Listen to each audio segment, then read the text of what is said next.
अर्को केटासँग रमाउने भोलि अर्को केटासँग रमाउने तिरोली म अर्को केटासँग रमाउने भोलि अर्को केटासँग रमाउने तिरोली म हैन तपाई सँगै सुतेको बेला भेटेको हो कि हैन भन् त उहाँहरुले यहाँ भेटेको हो कि हैन भन् त बिहानको राति आएपछि भेट्छ त नि बिहानको राति आएपछि भेट्छ त नि खत्तम पैसा निकाले मैले आमा विदेश उडाए भनेर चाहिँ विदेश त यो रहेछ नि त प्लेन प्लेन त यो माथि चढेर उडेको रहेछ नि त हैन ए भने उडे भनेर पो गान्छले चाहिँ त्यसो भनेर चाहिँ प्लेन त यो रहेछ नि त हैन ठुलो प्लेन विदेश उड्ने प्लेन त पुगेछस् विदेश म त साउदी एयरलाइन्स साउदी एयरलाइन्स ठुलो प्लेन रहेछ यहाँ के भएको फेरि भाउजूसँग सुत्नु त मजा आयो बुढीसँग मजा आयो भाउजूको मिठो भयो होला के देखेर चाहिँ आउनु भयो भन्नु त अनुहार थोप्रा यसको थोप्रा हेर थोप्रा देखेर अर्को पनि आउँछ नि थोप्राले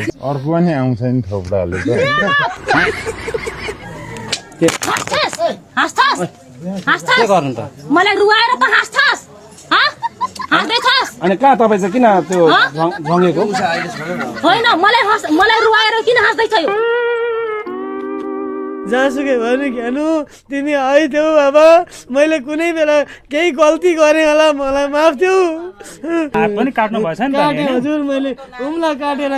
फाल्ने मेरो बुढीको लागि गर्दन काटिदिन्छु म काटिदिउँ हजुर म घाँटी काटिदिउँ तिम्रो लागि म जे पनि गर्छु भन्ने धेरै भेट्छौ तर म साँच्चै कति वर्ष हुँदा बिहे गर्नुभएको तपाईँले खोइ त्यति बेला केटाकेटीमा गर्ने चलन हेरेर अचेलको जस्तो हेर्ने भए त यस्तो ल्याफ्रा खुट्टा गरेर केटी हेर्दिन यति राम्रो हुनुहुन्छ आमालाई छाला राम्रो भएर व्यवस्था हुनु पर्यो नि त अहिलेसम्म कतिवटा बिहे गर्नुभयो मैले तीनटा आमा काजी नै रहेछ नि त यार मान्छे त राम्रो हस्तबहादुर कार्की त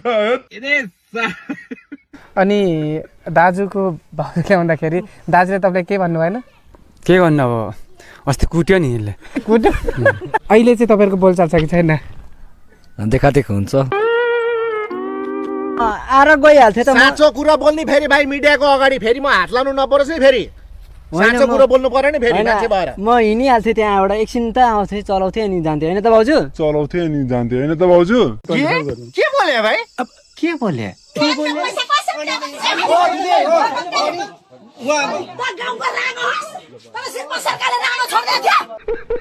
कति पैसा चाहिएको मलाई 25 लाख जति हुनुपर्छ 25 लाख मेरो किडनी बेच्दा पनि आउँदैन होला बात त सही है खानु भने होइन दुईजना भएर नै त्यस्तो केही छैन हामी दुई बिचमा त्यस्तो नराम्रो चाहिँ केही छैन त्यो एउटा फोटो मुख जोडेर फोटो खिचेको मात्रै हो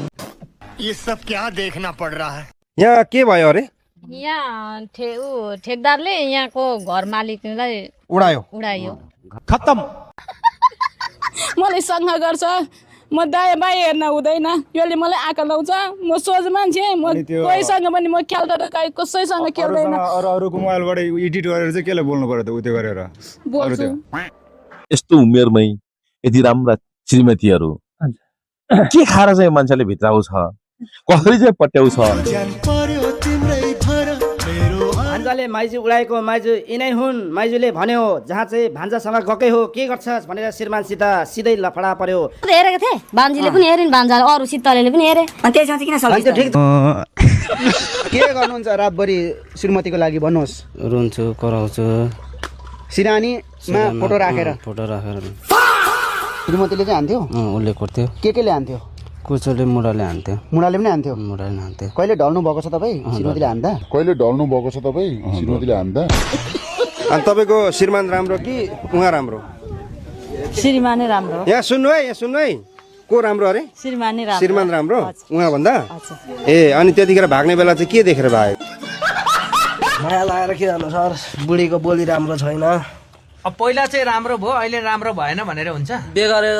2 महिनादेखि बोली त त्यस्तै हो त्यसको तेरो बाउ भन्ने खाते भन्ने राडीको छोरो भन्ने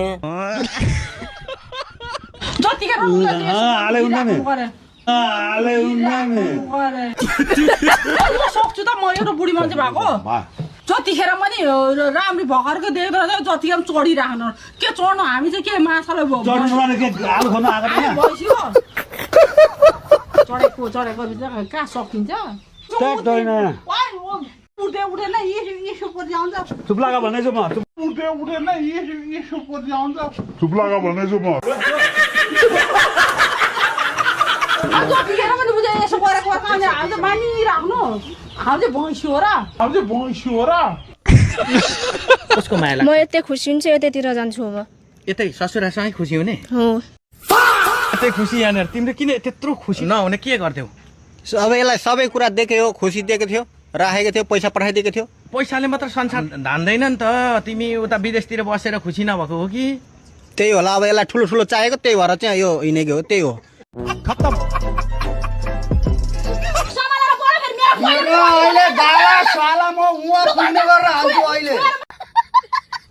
श्रीमती लगिहाल्नुभयो होइन लगिहाल्यो अब मलाई त के पिर उहाँलाई पिर पिर भयो होइन? फर्स्ट लभ होला तपाईँहरूको कि सेकेन्ड लभ हो फर्स्ट नै आम्मा मिलाउन सकिन्छ जेठी कान्छी मट मिल्दैन मिलाउँछु मट मिल्दैन मिलाउनुहुन्छ मट मिल्दैन मट यत्र मिल्दैन न हात नलाउनु है कान्छी चाहिँ यत्र मिल्दैन म श्रीमान आगो भएर आउनु भयो भने तपाईँ पानी भएर जानुपर्छ नि त मलाई आउँदैन म जान्दैन म सोझो मान्छे कान्छा बुढाले कि अब बल्ल बल्ल गयो कि नयाँ बेहुली थुतुना टोकिदियो होला अनि मास्क लगा कि भनेको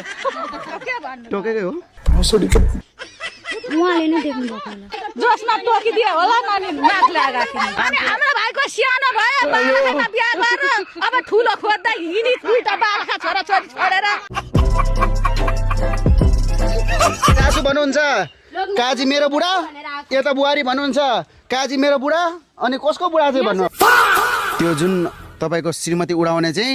लिम्बू हजुर धनबहादुर लिम्बू तपाईँको थर के भन्नुभयो श्रीमतीको श्रीमतीको पूजा गोस्वामी त्यो लिम्बू चाहिँ गोरो थियो कि कालो थियो लिम्बू चाहिँ गोरो थियो श्रीमती चाहिँ श्रीमती पनि गोरै हो मैले भनेको त्यो बिहे गरेकोदेखि को सबै चाहियो अब योलाई मैले गाईलाई जस्तै पालेको हो होइन तपाईँको गाई नभन्नु न होइन गाई पाक्क पालेको गाई जस्तै पाल्नु भयो तर दुध त दियो नि त तपाईँलाई दिएन दुध दिएर के गर्नु त्यो दुधको फल खोइ त अनि कहाँ गयो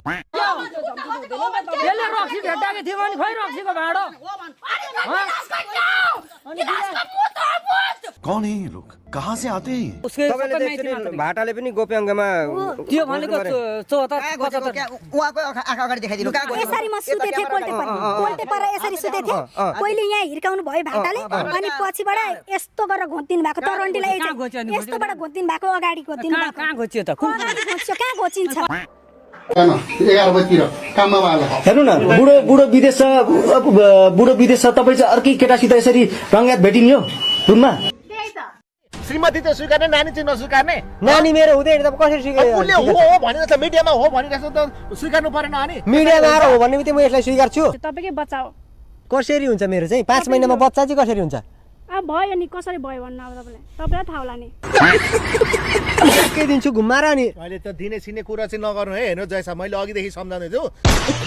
लास्ट शरम बजेको लबस्तरनी मेरो बुढाकोमा मोबाइलमा सबै भोइस सुनेको छु मैले यो लबस्तरनीले बोलेको को लबस्तरनी भनेको यही लबस्तरनी तपाईँको सासू मेरो सासू होइन म चिन्दिनँ यो त्यसो नभन्नु न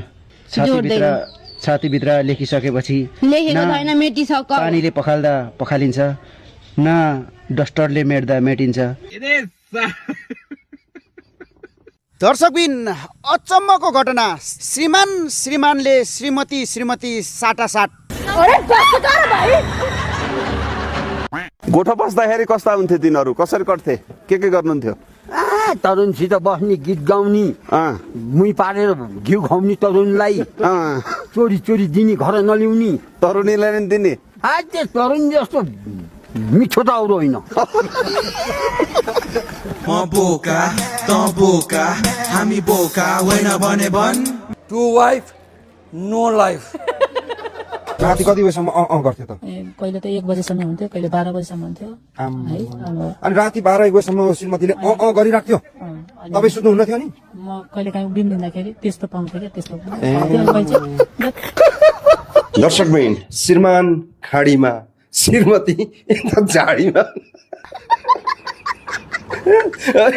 यस्तै कहानी छ क्या माथि S+V छ अनि यतापट्टि चाहिँ S+S छ अब यो V को माया लाग्छ कि यो S को माया लाग्छ